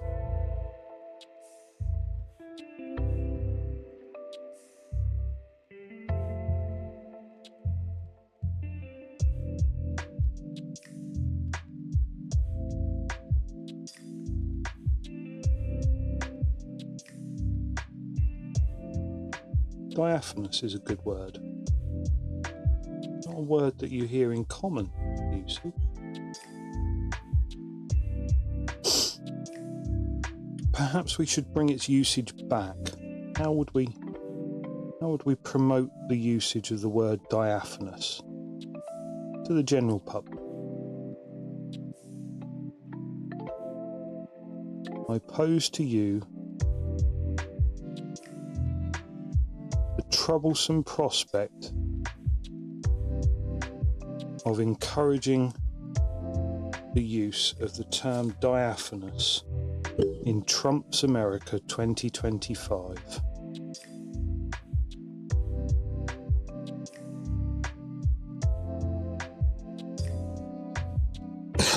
Because, and that's not a dig at Americans, because unfortunately Trump's America 2025, I say unfortunately, it doesn't really bother me, but it's kind of the whole world in 2025, isn't it? Everyone is affected by it. I'm going to do one wing at a time, so I'm going to delay this process even more by adding in a sort of artificial delay here, because I think if I try and do both wings, I'm going to fuck it up. Sorry for the language.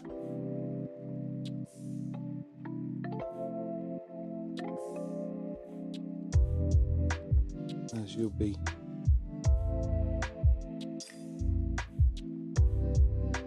pleased to hear, Trump's America made it across to the UK today, yesterday, in fact, in our local elections, where Nigel fucking Farage got more emboldened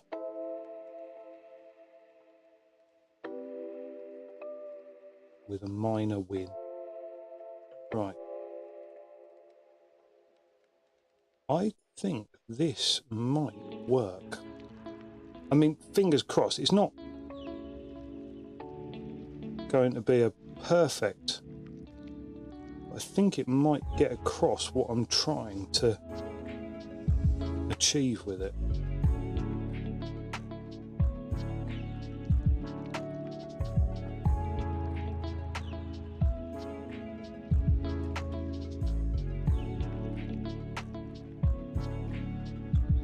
For one thing, on anything other than quite heavily textured areas, I've found that Plague Bearer Flesh is a little bit can go quite blotchy. I imagine that's probably an intentional effect.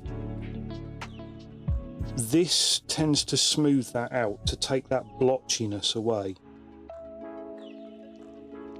and give you a much smoother looking colour. But also, when that dries, I think it is going to create that effect that I'm after. I keep saying we're after. We're a team, we're a family, guys, a family.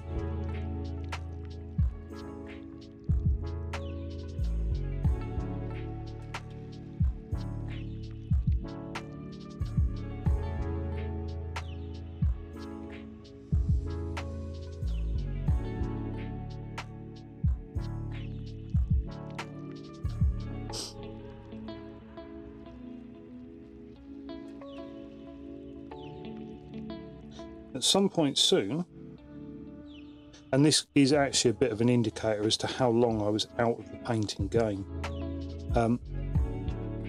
I'm going to have to buy more contrast paints, because I very nearly used up my first lot, but I did buy them the day they were released. So I have had these contrast paints since the day that contrast paints were released in the UK. I pre-ordered them with my local game shop, and they came in. I went down there and picked them up because I was absolutely thrilled by the prospect of how these are going to work. And I must say, I haven't been disappointed. Not yet, I haven't. I know, some people hate me for using them, for even daring to say that they're a proper paint and what have you. See, now that, there, can you see that effect? That is exactly what I was going for. Quite pleased when that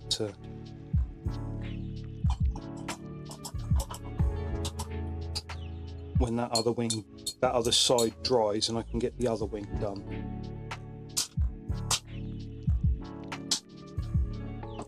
So it's sort of toned it back a little bit towards, see, that green is a little bit off. When you add that white over it, yeah, I'm actually quite pleased with that. I'm hoping that side will dry similar. We'll pop that to one side for now. And then all we've got left to do on this guy, see, he has come out really, really nice. I am so pleased with him. I'm so pleased with my gargoyle dude. I'm going to highlight most of his metal with a tiny bit of mithril silver.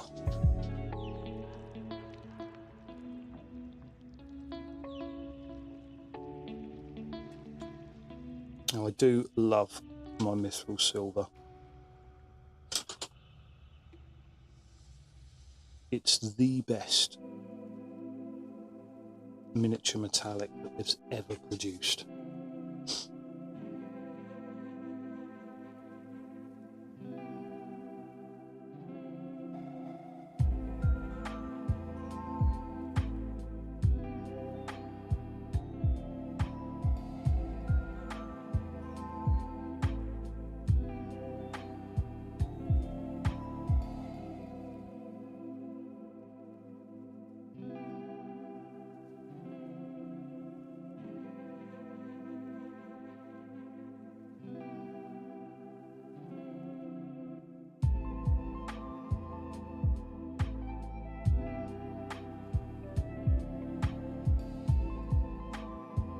But we are going to be quite sensible with what we do here, and we are just going to do a very tiny little highlight of some of these bits, just to add a little bit of shine back to some of them. We're not going to do all, and to be honest with you, that skull, I hate it. Oh well, never mind.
I don't want to go too mad on the highlights of this because I'm not very happy with how it's coming out, for one thing, but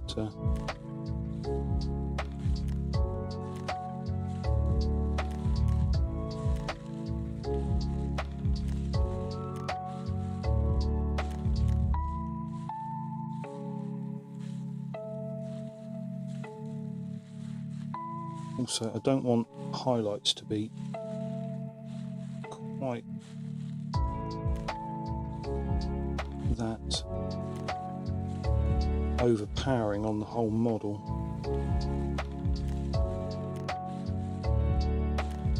Okay, that's going to do for that.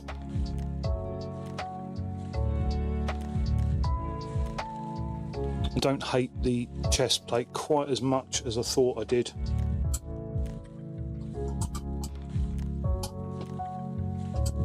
It's a little bit subtler than what I thought I'd done it. I just need a tiny little bit more though.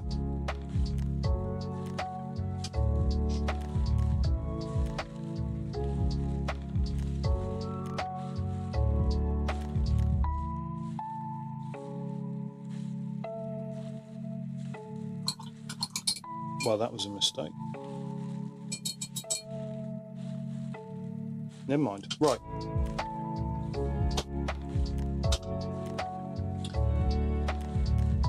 Our gargoyle is complete. There we go. Look at he. Look at he. Right. 1989 to 2025. That is a 36-year wait. So this poor dude, this poor gargoyle, this guy has been waiting 36 years to have this shitty paint job put on him. I'm sorry, buddy. I know it's been a long, hard journey for you, but that's what you're getting. Does anyone want to see the sorcerer dude that goes with him? Because I did him the other week.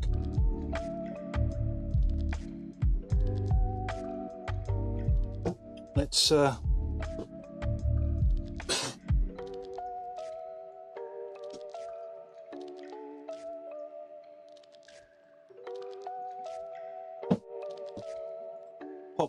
pop these little chaps side by side. Look at them. Don't they just make the most amazing pair there? The two of them living their best lives. Oh. Again, reminding me that I really, really must get and base some of these models. Can you imagine if our board games came like this in 1989? I imagine an awful lot more of us would still be playing board games if that was the case. Yeah, I'm actually really pleased with that. That's tickled me a little bit that they've taken quite so long to get where they are, but they are finally there. So, how is our Draco Leash wing looking? Yeah, so that side is now sort of fully drying out, and that has really got that sort of translucent effect going on. So I'm going to go ahead and pop it on the other wing as well.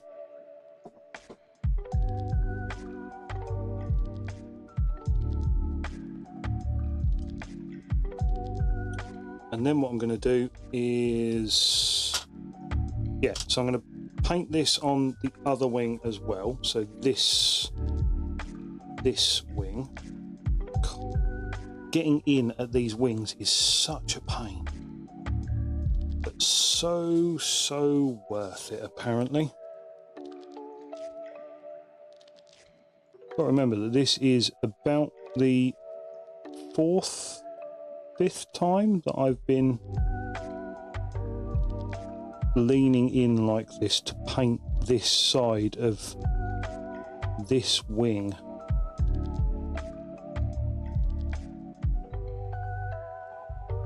Because it is quite a,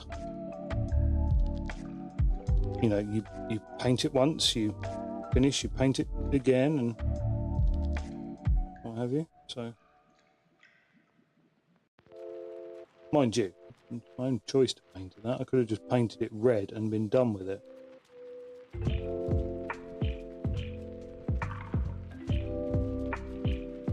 Oh, I've got the jitters going on. This hand that's holding the model is shaking. Normally, if I ever get the shakes, normally it's actually my right hand that shakes.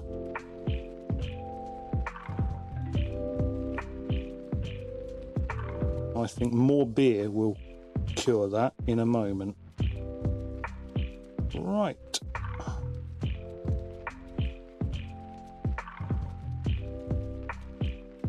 So again, we were discussing the usage of diaphanous.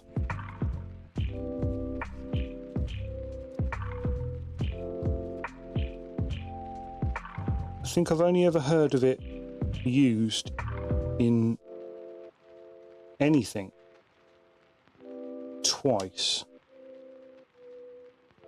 One is to describe a wing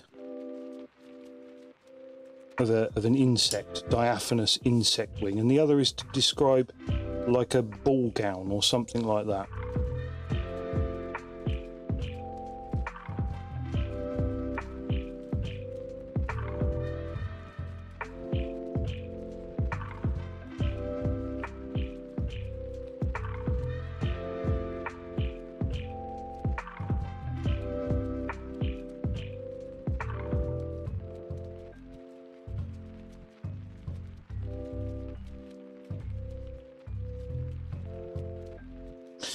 Working quite well, actually.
Right, that's...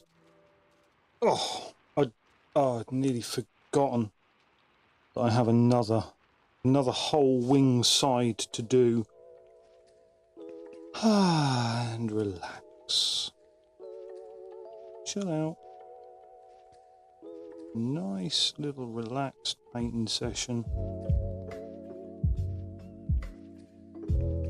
We're actually a little bit over our normal time. Now, often at the weekends we go a little bit longer. However, what I've been struggling to do at the moment is determine when it is a good time to stream. The fact is that I'm not sure that I'm able to maintain 5 nights a week, because it's actually a considerable strain to do it, to stay upbeat and not get downhearted and you know, overwhelmed with you know, the level of work that we've got on at the moment. And then coming home and streaming 5 nights a week is possibly a little bit too much. So over the past couple of weeks I've been oddly enough, I've actually been streaming every day, in order to determine what days to cut out. And as yet, I'm undecided.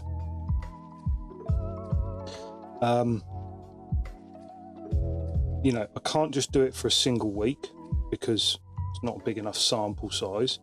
And then one week you'll get different feedback on different days.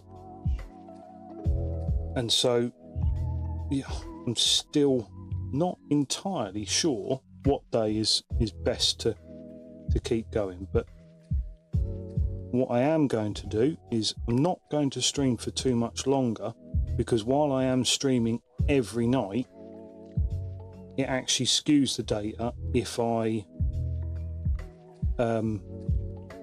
stream for longer one night. Does that make sense? I hope that makes sense.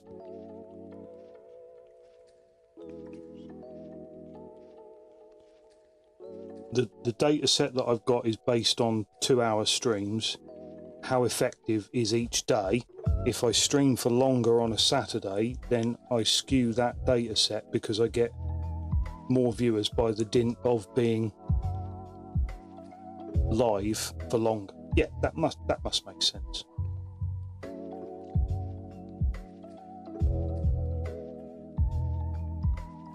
Right. So our not quite diaphanous wings are done. Oh, that is going to be one hell of a monster when it's completed. Now, I'll just discuss as far as a plan on this guy goes. And that is, I want to add a little bit of pure white to some of this purple to create the idea of tendons and ligaments. I think that will be quite nice. It will just be a few little streaks here and there to try and create the idea of tendons and ligaments inside the model. I must be a bit careful. When I'm holding it here, he disappears half off the screen. I'm also going to be correcting some of the overspills with a bit of bone colour. I will be flooding that eye socket with white and then doing the same ethematic blue. I will possibly run a bit of a highlight around it a little bit further in order to extend that effect, almost like an OSL, but don't hold me to that one, mostly because there's nothing to OSL it off, if you get what I'm saying. And also just a little bit of a highlight on some of these more prominent bones, and also a white on the teeth. So there we go. That is the plan for that guy. And once those wings dry off, I am actually super pleased with how that's looking. I think that that is a very nice effect. So